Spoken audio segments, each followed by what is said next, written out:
Hi there. Hello, my name is Salty Chess, and I'm your lecturer today for this chess meal video. I'm rated around 2000 on Lead Chess, and currently I'm trying to get into some professional coaching myself.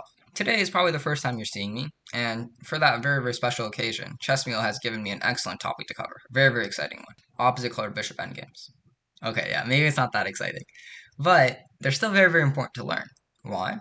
Well, you never want to be that guy at that tournament, right? It's the very last round, and this half point basically determines whether or not you can hold this one draw, this drawn opposite color bishop endgame, determines whether or not you qualify for the national tournament, determines whether or not you miss out on hundreds of dollars of prize money. And of course, since you decided not to watch this video, you're hopelessly lost. And now everyone's disappointed in you. Your parents, your spouse, your friends, it's awful. So, without further ado, let's get started on the important stuff. Here's a simple opposite color bishop endgame. As you can see, our bishops are in opposite colors. This one is on light squares, meaning that it will only ever travel on light squares, and this one is on dark squares, meaning that they will never ever intersect, or rather never ever meet. Now, given this board situation, it's white to play, okay? So white can make a move, for example, and I want you guys to try and evaluate, right? So maybe pause the video if you want, and try and evaluate if white can win or not, right? Is this a win for white? Is this a draw? Is this a loss? So take some time. I'm going to drink some water.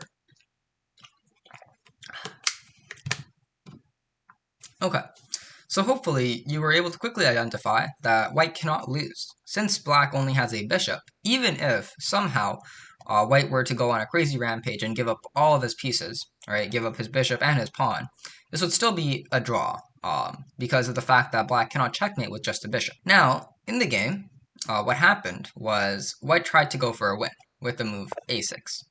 Right? He's saying, all right, you know what? I'm going to push my pawn. Is there any way that we can stop this pawn from getting promoted? All right, I think you guys kind of know this already, but we need to be controlling this diagonal, right? This h1 to a8 diagonal needs to be under our control. And fortunately, we have the light squared bishop, meaning that this diagonal is one that we can control.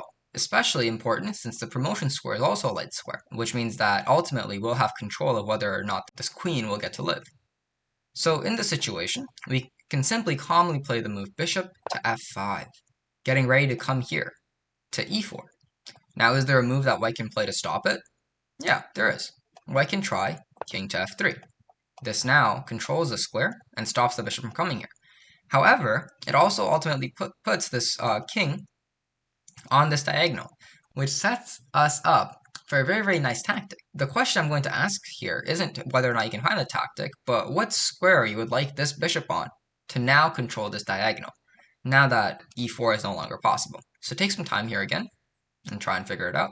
So the square is d5, right? Hopefully you figure that out. Reason being that not only will it be under the safe control of the king, but also it will be, giving support to one another, which is very key in endgames, essentially. You don't want your pieces to just be loose, right? So the key move here, bishop to d3, or either of these squares would also have worked. White will simply push. We'll bring our bishop now to c4, and you'll see our devilish idea now. After white queens, we simply have bishop to d5 with check, right? Essentially forking the king and queen. And after the queen takes, it's, again, a draw, right? A bishop and king cannot mate. So hopefully that was a little bit instructive. I quickly want to cover one more thing. What if instead the king had gone to e3? e3 still controls the square, right? But it doesn't allow for that disgusting check. So now if we went for the same thing, let's say we brought our bishop down here, white pushed, we brought our bishop here, white pushed, we brought our bishop here. As you can see, this queen is now free to run because she's no longer under the check. So what can black play in response to king to e3? Well, as a hint, once again, remember that we need to still be controlling this diagonal. Is there a square from which we can do that in the fewest amount of moves? So this took us 3 moves, 1, 2, 3. Is there a way that we can get there sooner? Okay, so obviously there is one way we can get there sooner, which is e4, and just one move. Unfortunately, this is not so good because black can, or simply white can just capture. Another way that we can get there is 2 moves like this, but that can also get captured. Another way is 2 moves like this, which is the correct idea in this situation. Bishop to h3. If white tries to push, simply bishop to g2. And now this diagonal is once again ours, meaning that white can never promote. Okay? Alright, next position. Try and figure this one out. It's white to play. White is pushing this way. Can white win? Hopefully you said no. And the reason is that, as you can see, the next square is a dark square, right, for this pawn, which means that whenever white pushes it, it will simply get captured. And there's no way that white can somehow block the scope of this bishop, because there's no piece that can simply come on these dark squares, right? The king it's illegal, because it would be putting himself in check. The bishop is unfortunately a light squared bishop, which means that, he'll never be able to get to a dark square to blockade the scope of this bishop, and this pawn simply can never move. We can play out a million moves here, but the end result will still be that white will not be able to play f6. Right, so this is unfortunately a dead draw. Here's a fourth one. This one is a little bit strange, right? We can see that white has a very, very active king here, and white also has a pawn majority of 3-2 on the king side. Now, is this one winnable? Yes or no? Try and take some time to think about it. Again, keep in mind that there's opposite colored bishops. So, let me just tell you what the idea is. This position is also, unfortunately, a dead draw. The reason being that black has 2 pawns still, and there's no way for white to actually win these pawns, right? White can only trade the pawns.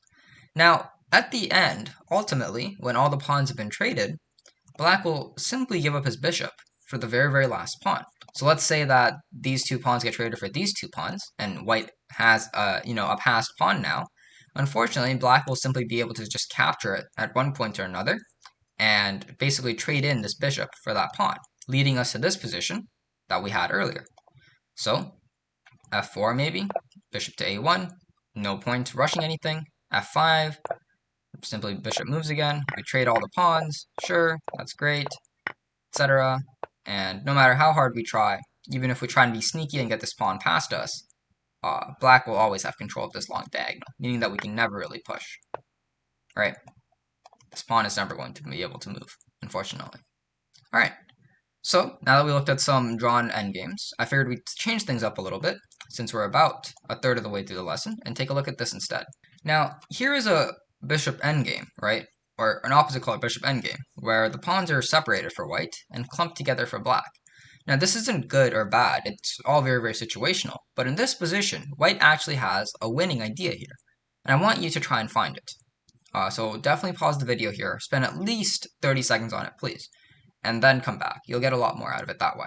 Alright, so the winning idea is to pass. And what I mean by that is, if we can get this position, right, but instead it was black's turn, then we would simply be able to push this pawn, right, and black wouldn't be able to come here. So for example, right now, black can simply play king to d7, and this promotion gives us absolutely nothing now, right? But instead, if it was black's turn, and black had moved his king away, for example, or moved his bishop away, then this suddenly would be a lot stronger. So how can we achieve passing? Now, unfortunately, like some other board games, you can't pass in chess, right? You have to always make a move. And that brings around the concept of something known as zugzwang, where essentially you make it so your opponent doesn't want to move either. And an effective way of doing this in the endgame is something called triangulation. So what's going to happen is that we're going to triangulate here and create this little 3-move sequence, and black will only be able to play an even number of moves, or no matter what black does, we will always achieve the same position, but behind 1 move, essentially. So king to a7, the first winning idea.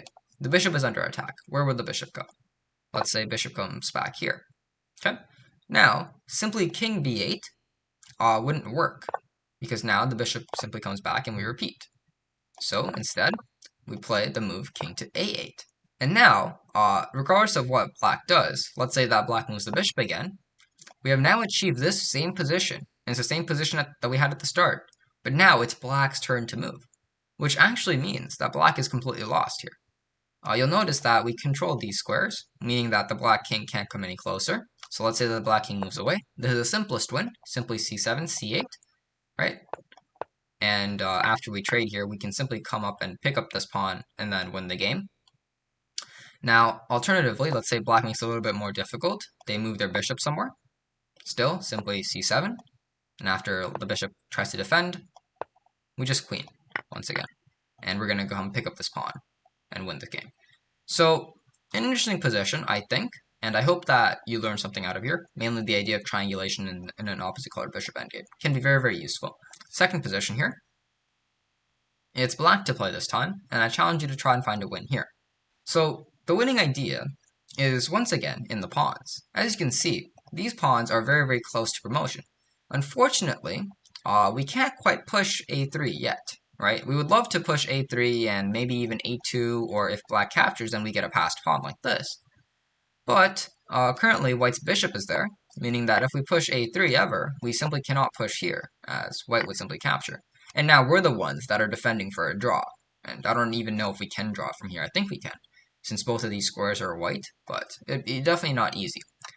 So, the winning idea here is to first throw in a check, just dislodge the white king a little bit, and then play the move king to d4, right?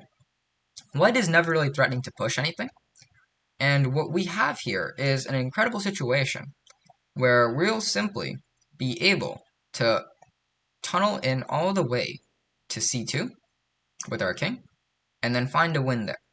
So let's continue. Let's say black plays king to e1, because there's really no other move. Black can give up this pawn, but that doesn't achieve anything. We simply just capture, right? Let's say king to e1, simplest. King d3, we're coming in. White cannot stop us from getting to the square. King to f2 maybe, king c2. And now we're hitting the bishop. So after this bishop moves, now we can play that move that we wanted to play earlier, right? a3. After it takes, we simply push, and there's no way of stopping us from queening. And if he doesn't take, if he defends instead, then simply pushing this way will lead us to queen, right? So I think an instructive endgame as well, where we simply needed to get to this important square here to try and dislodge this bishop and get our pawns pushing. This third one is a little bit difficult as well, but here, white is in check, and it's white to move, and white can either go to this square here, right, e8, or g8. Now, only one of those squares holds for a draw, and the other one loses. So try and pause the video, maybe, again, and give it a little bit of thought. Which square would you go to and why? Or, sorry, rather, one of these squares goes for a win, right, because his pawn is going to promote, and the other one simply draws. So try and find the square that will lead us to a win. Alright, so let's say that the white king went first to e8. Here, unfortunately, black can get a simple draw with the move king to f6. As you can see, in this position, we actually have the same colored bishop endgames, but still a little important to learn. Here, obviously, queening is helpless, so maybe, you try and move your bishop around a little bit, but never ever will you be able to disrupt this bishop from looking at this square. This is a draw. Surprisingly, if you come over here instead to g8, this position is now a win. The reason being that let's say we move our bishop to c5, the bishop can come down to c3 and get on this other diagonal. Bishop to, let's say, e7, simply bishop to g7. Let's say king to f5, for example, then simply bishop to f8, kicking us out, right? And now after we move our bishop somewhere, there's simply a covering move like bishop here that won't let us promote anymore, right? Or sorry, that will let white promote easily. If we tried this instead, right, saying that after you come here, I'll simply come here, this also almost works, except the simple refutation is after here, white will simply go all the way down to bishop to a3. After bishop h6, there's an idea in blocking off this short diagonal with bringing our bishop to g7. So let's say king to g6. Here, bishop a1, king f5, and now bishop g7, right? I think bishop a8 also works here, but yeah. Simply bishop g7, and there's no way of stopping this pawn from promoting once again. Alright, we'll take a look at one last position. This one is pretty ridiculous. I won't even ask you to spend time finding it. But the idea is bishop to h4, king b6, bishop f2, king a6, right? Trying to stop us from getting to this square. Bishop c5, bishop g3, bishop e7, king d6, bishop d8, check, king to c6, bishop h4, right? Asking if you take, I'll promote, right? So instead, bishop to h2, trying to stay on this diagonal, but now simply bishop to f2, getting over to this square. All that happened, by the way, was you might notice that this position was repeated twice, and all that happened was that we gained a 1 tempo out of that entire sequence. But yeah, this one is a little bit more complicated, but still we have the same theme of kicking out the bishop, controlling this diagonal ourselves, and being able to win. Alright, so I wanted to show you this game between Capablanca and Nimza Witch, where Capablanca was playing the black pieces. I won't cover the game like completely or in too much detail. It was fairly standard with a lot of theory. But I think the primary focus for this game is how they played the endgame out. Because this was actually an opposite color bishop endgame that Capablanca was able to convert pretty beautifully. And I think it's very impressive how he managed to do it. So here we go. Now both bishops are all that's left on the board. And it's interesting to note that white has one less pawn, and his c-pawns are also doubled. So from here, we already have a lot of weaknesses that we can try and target as black. And I think that a lot of you shouldn't be comfortable now, after going through this lesson, to win this position.